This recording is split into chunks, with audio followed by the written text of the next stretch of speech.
welcome again. Here we go, the last panel of the day, a beautiful panel, I think summarizing all what we normally think about diversity, and it will also bust some myths around it because it's not all about gender, but this specific panel will be about gender and gender inclusivity at the workplace. So I'm really, really happy to have the four ladies here coming up soon. We will have a very nice conversation about the topic, and I'm so looking forward to hear you all. I will be welcoming first the lead speaker, Nava, who I happened to meet here in Singapore, and I'm so happy to have her on board. Hi, Nava, how are you today? I'm doing good, Andrea, and I'm very excited about our discussion. Yes, me too, me too. Beautiful discussion. And then we will be going to Arti, to South Africa. Hi, Arti, how are you today? I'm brilliant. Thank you for asking. Lovely to be here. Thank you so much for joining. And then bringing up two Singaporean ladies. Let's see, Victoria. Hi, everyone. How are you? Thank you for being here. We are all good and waiting for the discussion. And then here's Anu. Hi, Anu. How are you today? Unmute a little bit. Yes. Hi, everyone. I'm looking forward to this. Thanks, Andrea. Thank you so much. So the stage is yours, Nava. I let you start the conversation and enjoy the next almost 1 hour discovering the topic together. Thank you so much. All right, thanks for joining us. So I'm going to go very quickly through our introduction. So my name is Nava. I'm the moderator for today's session. And a little bit about me, I'm a founder of Together for Good. We are a ground-up initiative looking to co-create a more conscious, capable, and compassionate society. I'm very passionate about these 3 C's, so we'll be revisiting this framework later on as well during our discussion. And what we're seeking to do is to also address 2 of the pillars, right? So at Together for Good, we address mental wellness and DEIB. Now, as a child of migrant parents, I sought volunteering as a means to seek community. And community will also be a very important part of our discussion today. So I've had various roles growing up, from volunteering to being a mentor. I've been a co-lead at FIDU, as well as worked in a global bank, right? So with that, I also love to invite our fellow speakers to introduce yourselves. We'll start with Dr. Arthi. Thank you so much for that. I'm actually the founder of Celebrating Humanity International, a DEI company that we began over 26 years ago in South Africa, and founder of Key Leadership Institute. Thank you.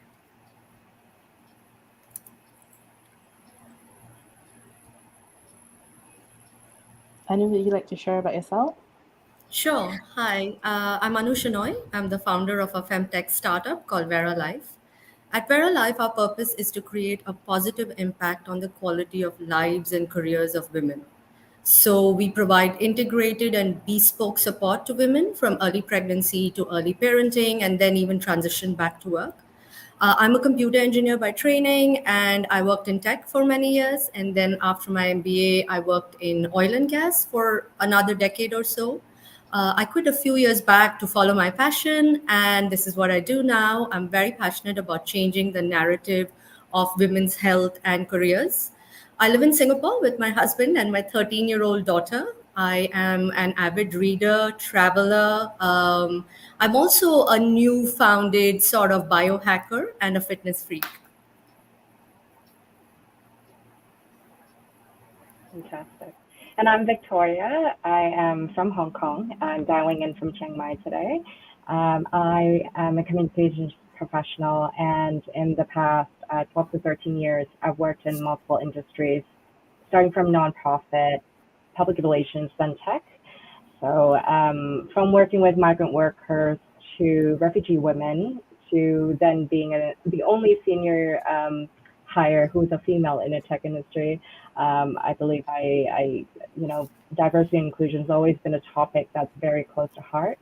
I join you today as a steering committee member of We Do. That's a global organization whose mission is to see half the women leaders half the world's leaders will be women. Thank you for having me. Thank you, panelists. And so for today's topic, right, our panel is very intentionally themed diverse by design, fostering gender inclusivity at work. And the reason for that is all of us here believe that gender inclusivity is very much important, and therefore it needs to be intentionally designed in workspaces. So that's our focus for today's discussion. So with that, we'll jump right into setting our context, right? And starting off with our challenges that we currently face in workspaces. So to all our speakers, from your experience, what are some of the key challenges that organizations face when trying to intentionally design gender inclusive workspaces? And maybe you could also start off by addressing what are some of these challenges and what you've also done to address these challenges. You could start off with Victoria. Sure. I could start off by saying in my professional career, I've actually worked in predominantly female-oriented industries. Public relations, communications have always been traditionally seen as female-oriented. And then I moved into technology, which, is traditionally male-dominated. I have to say, from what I've seen with different industries and companies that I've worked with or have seen, one of the challenges is companies trying to address this issue of gender leadership gap by just filling the structure and not actually filling out what is needed to support women or support bridging the gender leadership gap in many ways. So, for example, I do see some companies trying to give, so quote unquote, women the seat at the table, but meanwhile, it doesn't seem like they have created safe space to allow different voices, different diversity, opinions, and everything like that. I really do see a lack of representation as well could be a big thing. But I would love to hear from other panelists too to see the other problems, because I'm sure there are a lot.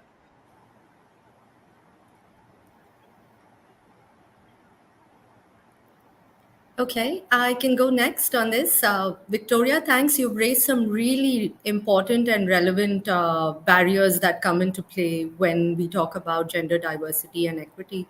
We have all the usual structural as well as perceived barriers that come into play, as well as, there's this whole unconscious bias. There is lack of the right sort of structure and policies. You mentioned representation, and we've seen in our work how that plays one of the largest roles in making sure that there is, especially representation in the leadership levels makes a big difference to seeing gender equity sort of play through. We talk about broken rung now exactly because of this versus the glass ceiling. What that means is that there is this sort of middle management level where a lot of women fall off. And you'll actually see, surprisingly, that companies, to sort of prevent this, might hire slightly larger percentage of women at beginner levels. But even then, where they have been experiencing, a sort of tapering off and a real sort of thinning of the talent pipeline.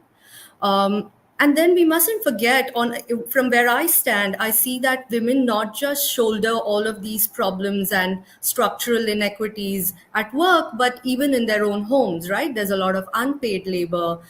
There's the whole mental load that women shoulder. And especially you will see that a lot of what we talk about in terms of gender pay gap as well as diversity, sort of workforce gap, happens during motherhood. So women seem to taper off from their career once they have a child, and you will find that usually by the first year of the second child's birth is when most women sort of leave the workforce. In Vera Life, so what we have done, our research tells us that there is a lot of impact that support and information can kind of play in creating a sort of leveling up the playing field, so to say.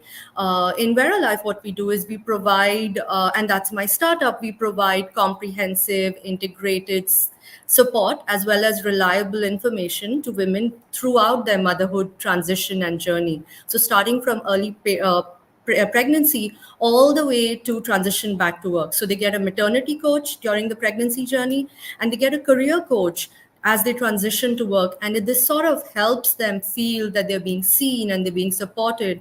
And a lot of times we work with the employers to provide this. So this also means that there's a lot of employer sort of support that comes into play. And we've seen this working quite a bit in the favor of keeping women engaged as well as in the workforce. Thank you so much. I mean, those were really enlightening, and I think, when you look at it's such a deep subject to actually delve into when we're talking about equality, injustices, when we're talking about lack of opportunity. And one of the things that I think that it makes sense in South Africa, I can only speak from what I've experienced here, and the Fortune 500 companies and the multinational companies I'm working alongside with have actually engaged with women in leadership programs, and what they improved on was women in leadership programs, empowerment programs. But what I'm seeing differently, though, is that as much as there are programs around the world for skills development and uplifting women, where we miss the boat is actually aligning them alongside men who actually want to be part of the journey. And so, what we've done, myself personally, I've launched a movement called Ladies and Gentlemen Unite. And it's about men and women collaborating for each other's success and to help and guide each other by sharing their knowledge, wisdom, and experience both ways. So, a reverse mentoring type of process. And what I found is that, and I talk a lot about this, woman empowerment deserves empowered men walking alongside them. Otherwise, we're never ever going to have meaningful conversations in a way that we're aligning the goals and the vision of a company with the growth of the human experience alongside it. And so, what we're doing is you're not looking at just women in leadership roles. They need to be given the skills and the ability and shared experiences of people who've already been there and done that. We always talk about walking, standing on the shoulders of giants. And if the previous people who were giants were originally men, being in industry, being in all of these environments, teaching, training, and sharing the expertise, that's a mindset change that we all need to have. Is that we've got to bring men alongside this journey of empowering women in leadership environments so that they're not walking alone. Because one of the things that we have found very apparent in our country is that in terms of women empowerment, some of the most scariest moments are the gatekeepers of women preventing other women from growing. And we have a lot of men wanting to help and want to be part of the conversation, but they don't know how. So one of the solutions is not just courageous conversations, which are intentional. We're talking about compassionate conversations of embracing a human being regardless of where they're coming from, and what they identify as, if I can say it that way. We're inclusive of people of all genders and even non-binary, looking at what their intellectual property is. What can they add value to each other? And when we say, we want everybody to step into this world of leadership, not everybody's destined to be that. But can we help each other to step up in our personal and professional lives? Then that's a very different conversation. And so we've got to keep challenging these conversations in a very different way. When we talk about inclusivity, we're talking about including everybody, so that we have better, more deeper, more richer conversations. Because until we change those mindsets, women sitting in a boardroom will just be a tick box exercise, but they won't have the voice to make the decisions meant to change and help the company to evolve into different levels. And that's your nurturing feminine energy that needs the masculine energy to combine with it and balance it. So, yeah. Thank you so much for that. That was a lot of information to unpack, which we'll be doing in just a bit. Just to sum up what all of you have shared, right? There were the three C's that were mentioned in terms of consciousness, right? There needs to be a level of awareness, first of all, that there's a lot of unconscious bias, which everyone faces, including women.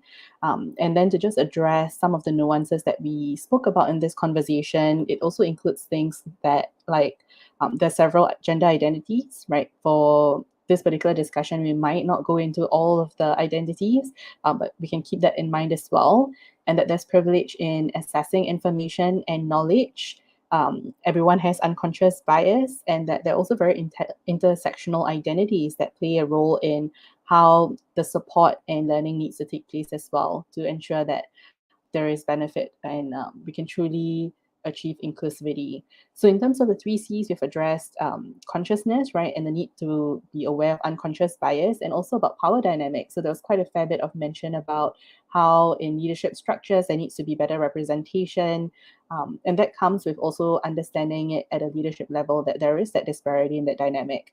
And then there was quite a bit of mention about various capabilities, right? The need for greater knowledge and skills, as well as support systems to enable women to be more empowered. So this can look like having learning programs, support tools, and resources, as well as mentorship. And that means having the buy-in of allies as well. And the last one about compassion, right, which was mentioned about, I think quite a number of times it was mentioned that we need a safe space for people to listen, but also a safe space for learning, right, and what that could look like. So maybe we'll start with our first C of consciousness. And Dr. Arthi, maybe you could share a bit more about how individuals could look at recognizing the unconscious bias. That is a brilliant one to think into, because when we're talking in, one of the things that I found is really apparent is we're dealing with symptoms.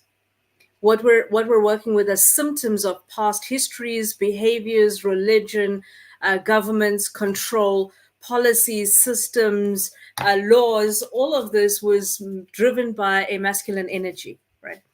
And so what has happened is we've become programmed to accept. We've we've unconsciously become biased towards one is better than the other, superiority, inferiority complexes, microaggressions being seen as second nature and acceptable, because we don't have the ability to step up and stand up and step into our voices in a way that shows confidence. And when we're looking at the unconscious side, we've gotten so used to working with symptoms of, I'm not allowed into this environment, so I pull up the glass ceiling as the effect. I'm not allowed into that environment because I'm not qualified enough. I'm not allowed into this type of industry because I may not be good enough. Okay, but then those are the unconscious mindsets that we hold personally, not as a collective, but personally, because I'm now in the manufacturing, engineering, mechatronics industry in the last few months. I had no clue about it. And so what I did is I started to connect with people in the industry, men and women, and ask them, how can you help me to learn about your industry? What have been your challenges? And we're having different conversations. So I didn't make it a gender thing, because gender equality means man and woman. That is gender equality. And so when we're looking at this, it's not about just one over the other. It's how do we all help each other? Now, what I found is that there were some people who are resistant to actually share any information, because from their side, they've been programmed to believe that only people from the male dominated environment would understand what we're talking about. So to overcome that, I actually enlisted on a number of courses to upgrade my thinking, to realign my belief systems, to transform my behaviors and the way I connect with people.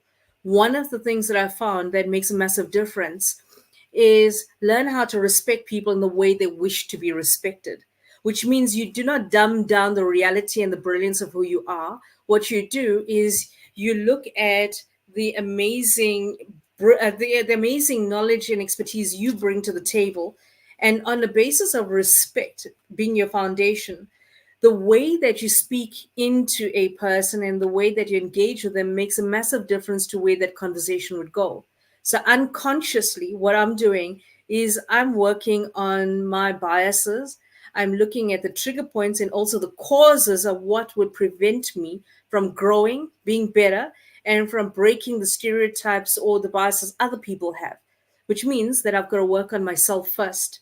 So self development and self transformation will always be priority in looking at where the unconscious biases are coming from, because we're very quick to say that everybody has it, but look at where our world is going. Everybody is working on their health, their well-being, meditation, transformation. They're looking at personal development, growth. Life coaches are apparent. I mean, Anu was talking about what they actually bring to the teams, giving them value in terms of skill development, but through coaching and mentoring. Now that's powerful. That's what we need as the stepping stones, as practical things that we can do right now. Thanks, Dr. Arti. And talking about mentorship, so I know that, it was mentioned a few times. So Victoria sits on the steering committee of WeDo, and she's a mentor at WeDo as well, specifically looking at the mentorship of women in Asia.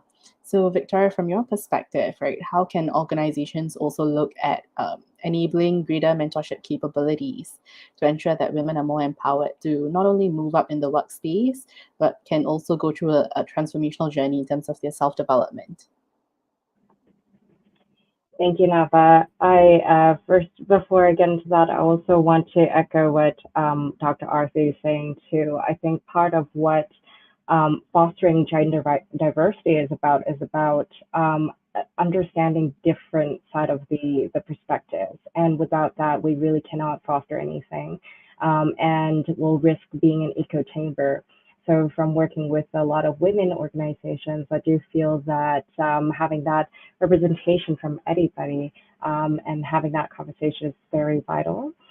With something like mentorship, as Nava mentioned, I volunteer for WeDo, a women leadership organization, where the initiative is coming from the ground up, so community level support, where women are provided with that networking space, with that safe space to share and to see a greater representation out there, where they would be able to build that confidence. I think, as Dr. Arthur mentioned, confidence is quite important. And also learning how they can get a voice, understanding, what it means to speak up and, speak about their opinions. So I think something like mentorship is vital to having that representation and also building that confidence for not only women, but, anyone who feels that inferiority, where they don't feel like they're given safe space to speak up.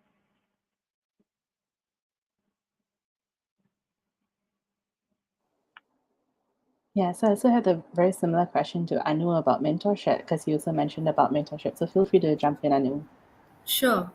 Okay, so with mentorship, what we've seen working very well is when you sort of, so there's this other thing that I was talking to somebody, and she mentioned about how women in an organization end up getting a mentor, while men in the organization end up getting a sponsor. Now you have to understand there's a huge difference between these two words.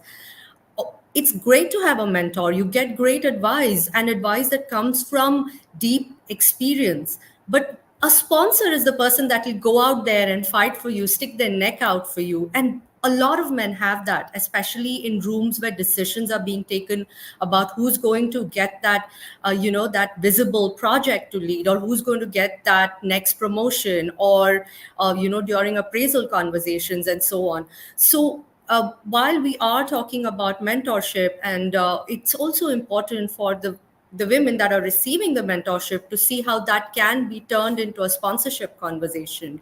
And don't feel shy about asking for sponsorship if you feel like you have a trust-based, encouraging relationship with a senior leader. Don't hesitate to sort of ask for it. Confidently sort of say, look, this is what I need from you, and here is what I think I bring to the table for this particular role that I think I'm right for, and so on. So feel free to make a pitch for yourself, really. The other things we've seen working very well with mentorship programs is when they are structured well within the organization, provided with the right sort of guardrails, so that they are, because when you have a mentor in place, that mentor would do well with some training as well, some sort of clear structure and guiding principles. That sort of helps really make that mentorship relationship much more productive. That's the second thing I've seen sort of working better. And the third is sort of finding mentors that are not just within your organization but outside as well. Build your network outside.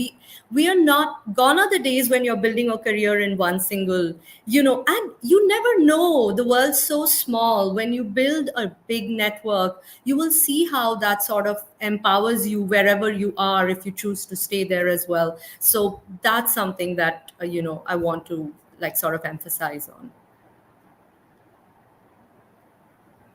Thanks, Anu. I love that point about finding a sponsor, right? And how it's used very differently for both women and men. And when you highlighted it, I was like, oh yes, that is something we do here, and we do need people to also like fight for us, right? And opportunities come not only when you're in the room, but also when you're outside of the room. So it's important to have someone vouch for you when you're not there. So with that, I think there was quite a fair bit of mention about leadership role, especially even when it comes to mentorship programs or structuring such programs. And earlier there was also mention about creating safe spaces for conversation, right? And having these structured programs in place. So when it comes to leadership, how can leadership actively champion for driving gender inclusivity and more positively then impact the workspace culture and performance? So maybe I know you could jump back into this question again. Sure. Okay. So this is something I'm very passionate about. And I feel that the leaders have possibly the most important role to play here, because you tend to be the sort of, the center of power and decision making. You set the policies and the structure. So with leaders, what I've seen work very well in organizations that do a better job at gender diversity than others, you find that the leaders do these three things. One, they make sure that the right policies and structures are in place, and that these policies have measurable metrics against them. They make sure that these metrics are communicated and measured and transparently, again, sort of the measurement of it is communicated as well. So that creates a very sort of interactive two-way communication between the employees and the leadership. So that's one. Second, they work very hard on the culture. So they make sure that the right culture is in place. They role model, they walk the talk. They make sure that they show visible and vocal support for the right sort of behavior. And then there is a lot to be said about training programs that help sort of, because it's not enough. You need to, because when you're struggling with unconscious biases, you can't possibly expect people to change behavior just because. You want to create training, you want to create awareness, and this is the way to do it. So that's the second thing that they do very well. And the third thing that they do well is they make sure that they hold their managers and their teams accountable. So they kind of look to us and say, look, we've put the right structures and policies in place. We've given the right sort of skill building here. Now we look to you to now sort of make sure, this workplace is the sort of place we want it to be. And that's something that leaders tend to do very well, and helps sort of really cement the right behaviors and the culture into the organization.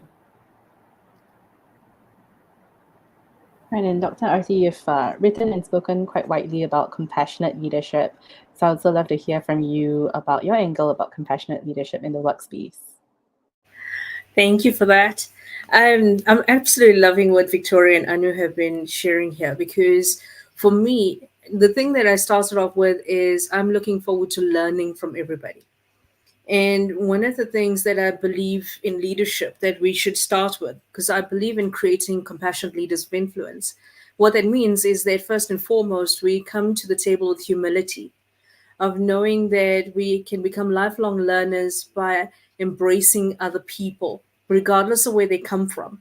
And there's a saying that I wrote a long time ago, which really talks into the depth of who we are as human beings. We've been transformed into followers of life. We follow other people's choices, we follow other people's rules, we follow what other people give us as guidance, and that limits our thinking and our belief systems.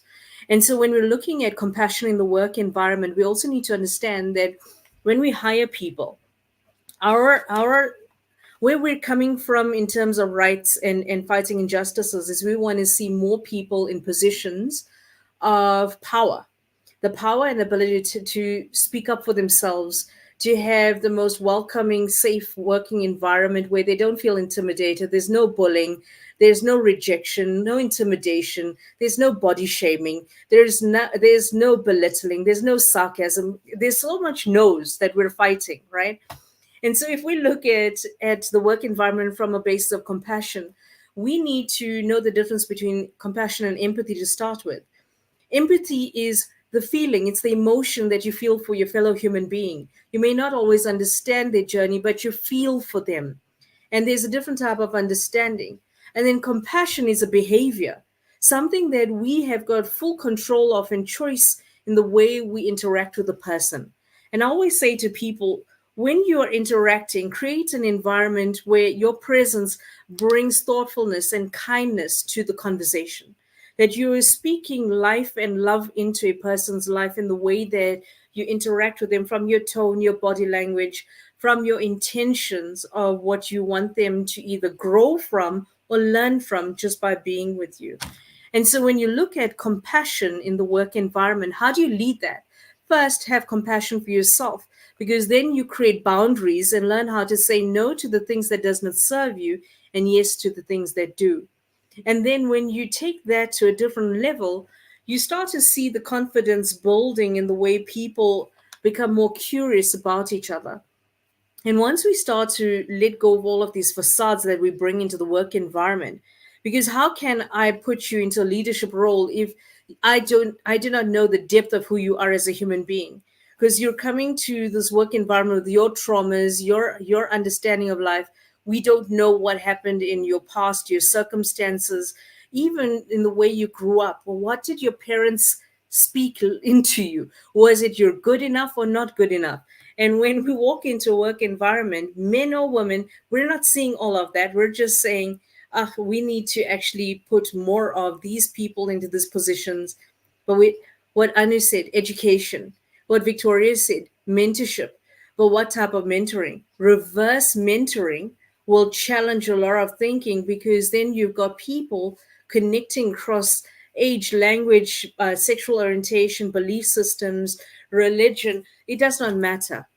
At the end of the day, what they're doing is they're being intentional. So then compassion demands intentional leadership, and respect then comes from how much and how well do I respect myself to allow other people into my space, because then that's not spoken about, because our emotional space is based on everything that we've had around us, and we may be the ones creating the walls that prevent us from growing. And so one of the things that I strongly believe as compassionate leaders of influence, the one thing we need to challenge within ourselves is that somebody somewhere out there created the saying glass ceiling, and we bought into it. We followed it. We talk about it. We read about it. We write about it. But here's the thing, and when I talk about challenging perspectives, is glass is see-through and it's transparent and can be broken. So what is preventing us in our own mindsets that prevents us from actually challenging and breaking anything around us that prevents us from growing? They said, Eleanor Roosevelt succinctly said that nobody can make you feel inferior without your consent.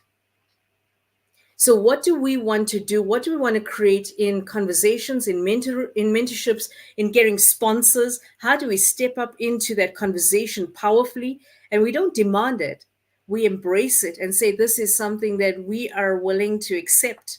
And so make it happen. And the empowered men and women out there then come together and they start to brainstorm. How do we make this happen for each other? What can we do differently? And so you're having a lot of love and respect for the human experience, and you're allowing people to then embrace 3 E's.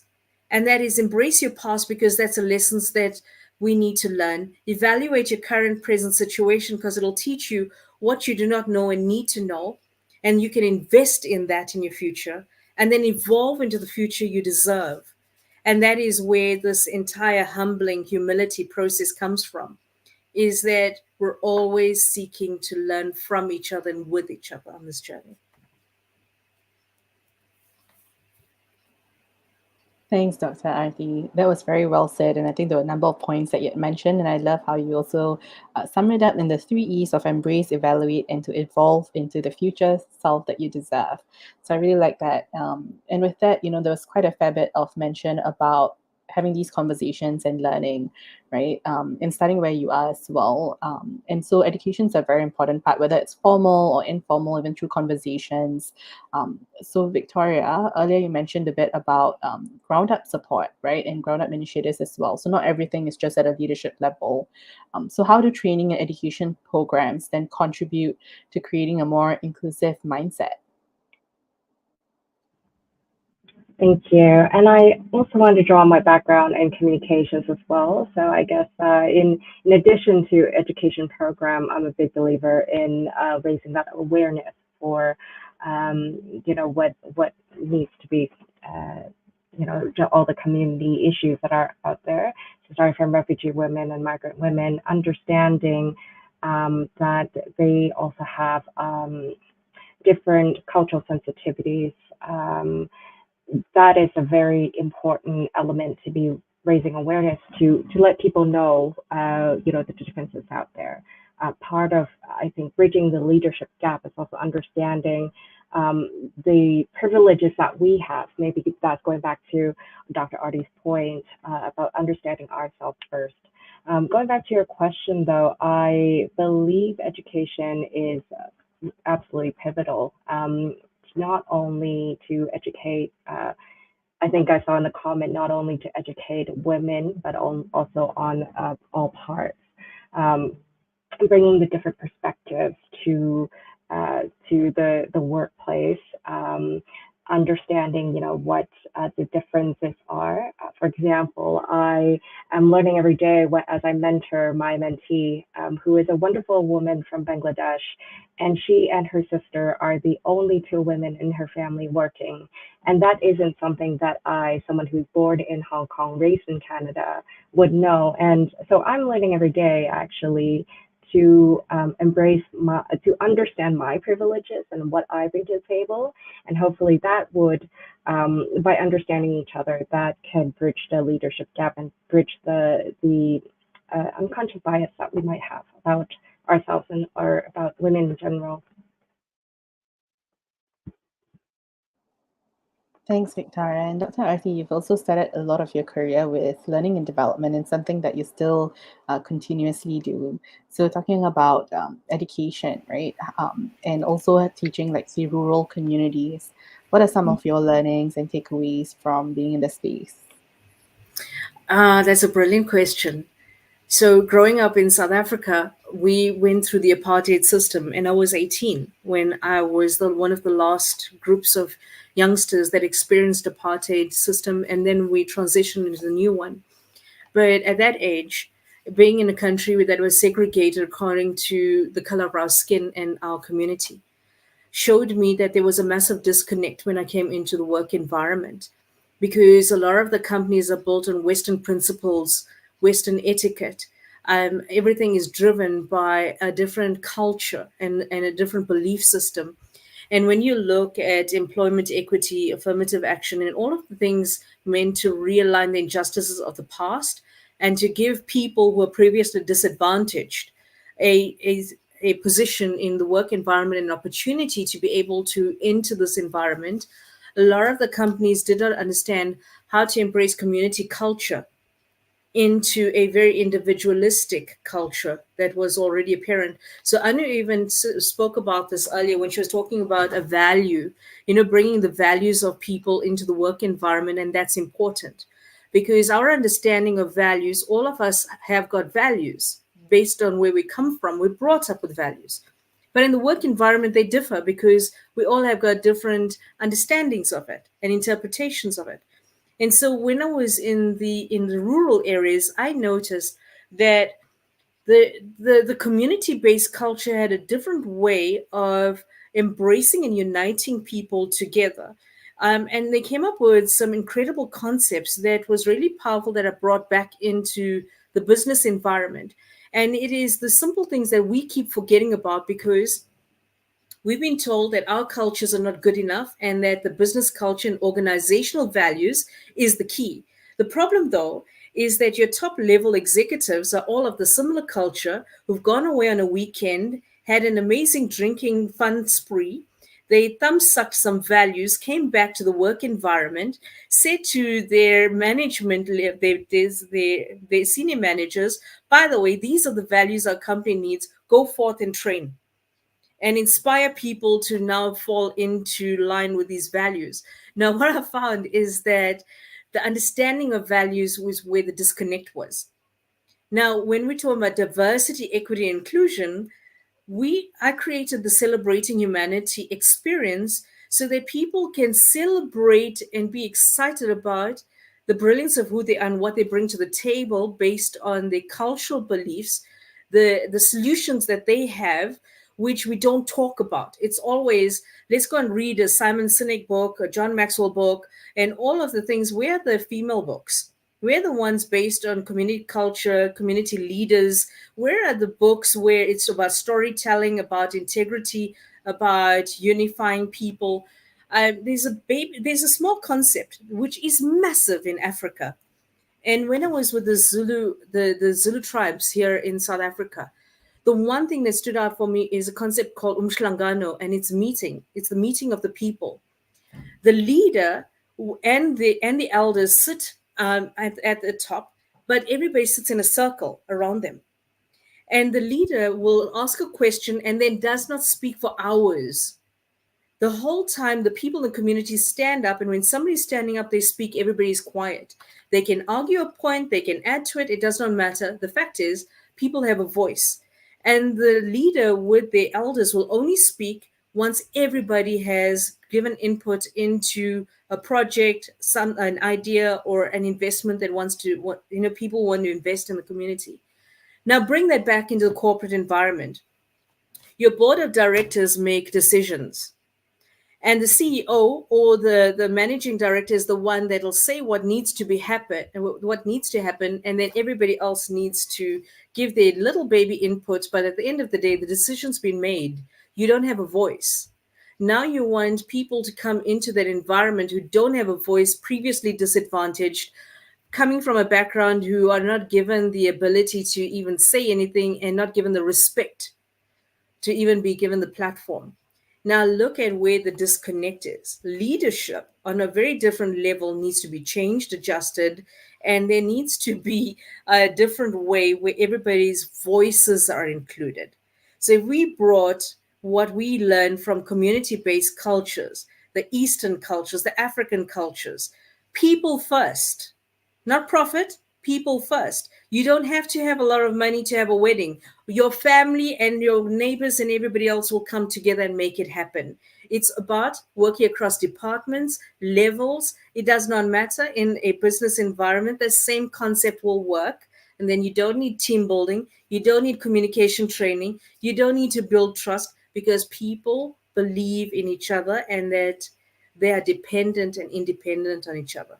Just because we gave them a voice, and we created values-driven individuals in a values-based organization.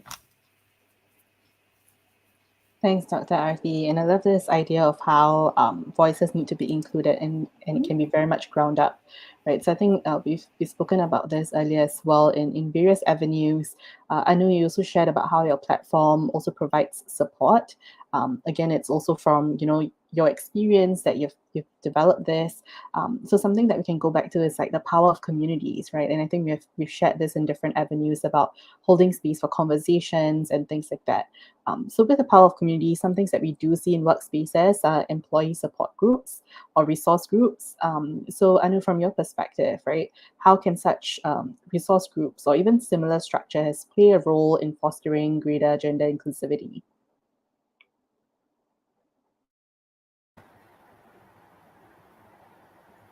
Hi, thanks very much for directing that question to me. So, the employee resource groups or ERGs are somebody that we work very closely with when it comes to my startup. We realize that that gives us possibly our best sort of way into the organizations, kind of to help convey why we think the work we are doing is important and how we sort of feel this would impact the employees as well as the organization on the whole. And what we see right now is there is a huge sort of movement in terms of empowering these employee resource groups, and they are really paying that back in spades. You will find that various types of employee resource groups are now being encouraged. They've always been there, but there's a lot more visibility, there's a lot more engagement, and a lot more sort of empowerment. We have spoken to ERGs that have a budget and they spend it in different ways to kind of empower their own community, to support and train, and so on.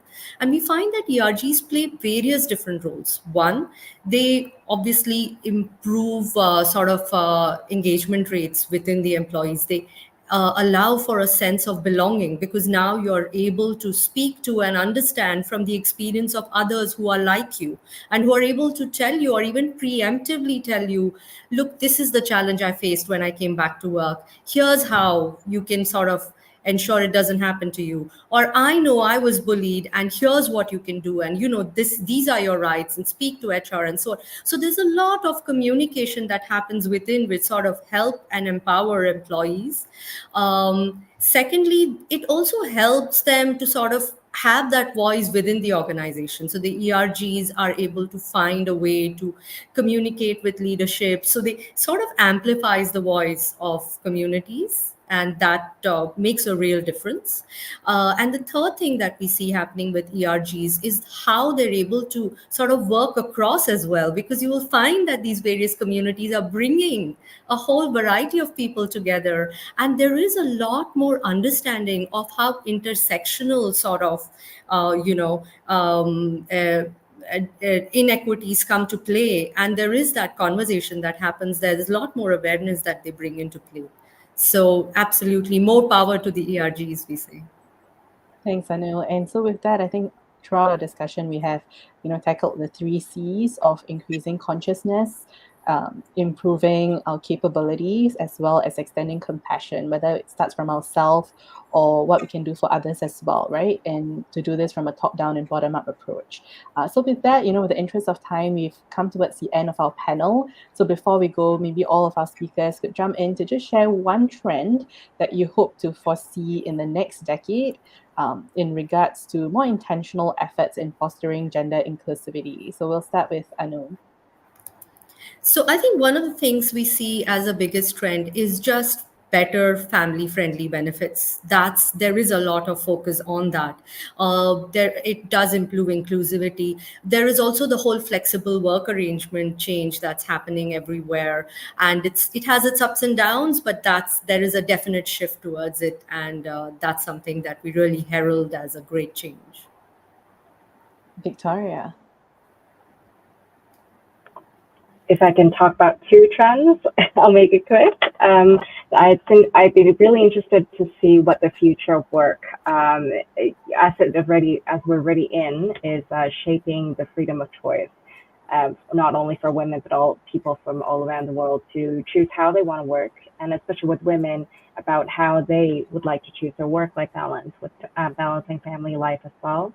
Another is that I wish for a day that we don't longer have to ask for a seat at the table. But also, on top of that, I wish to see a greater representation of, everybody, refugees, migrant workers, women, men, everyone. And we need to be recognizing the different socioeconomic levels as well, cultural differences. Thanks, Victoria. And Dr. Arthi.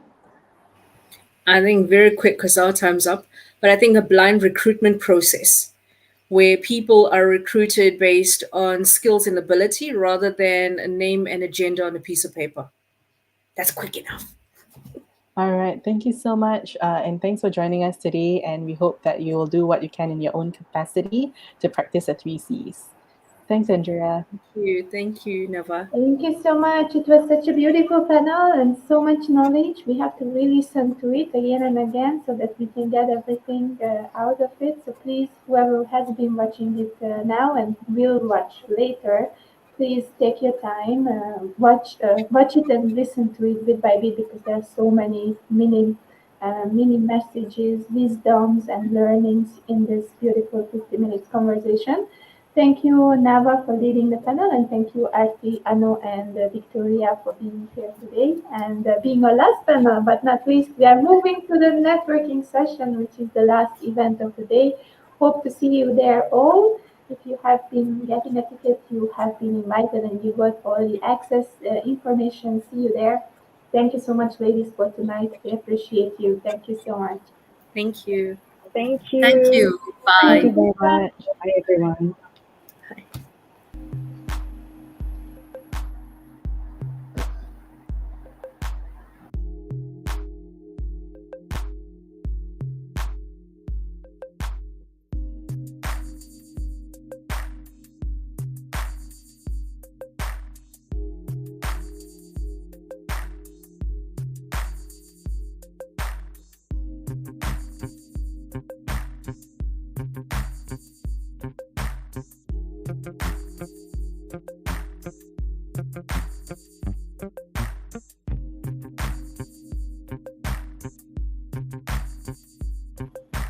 Thank you so much. So see you very, very soon in the networking room. And you've got the access codes and the network play, grow, and win. That's for tonight. Let's make the most out of this beautiful discussion and also meeting so many amazing people today. So see you guys very, very soon. Bye bye.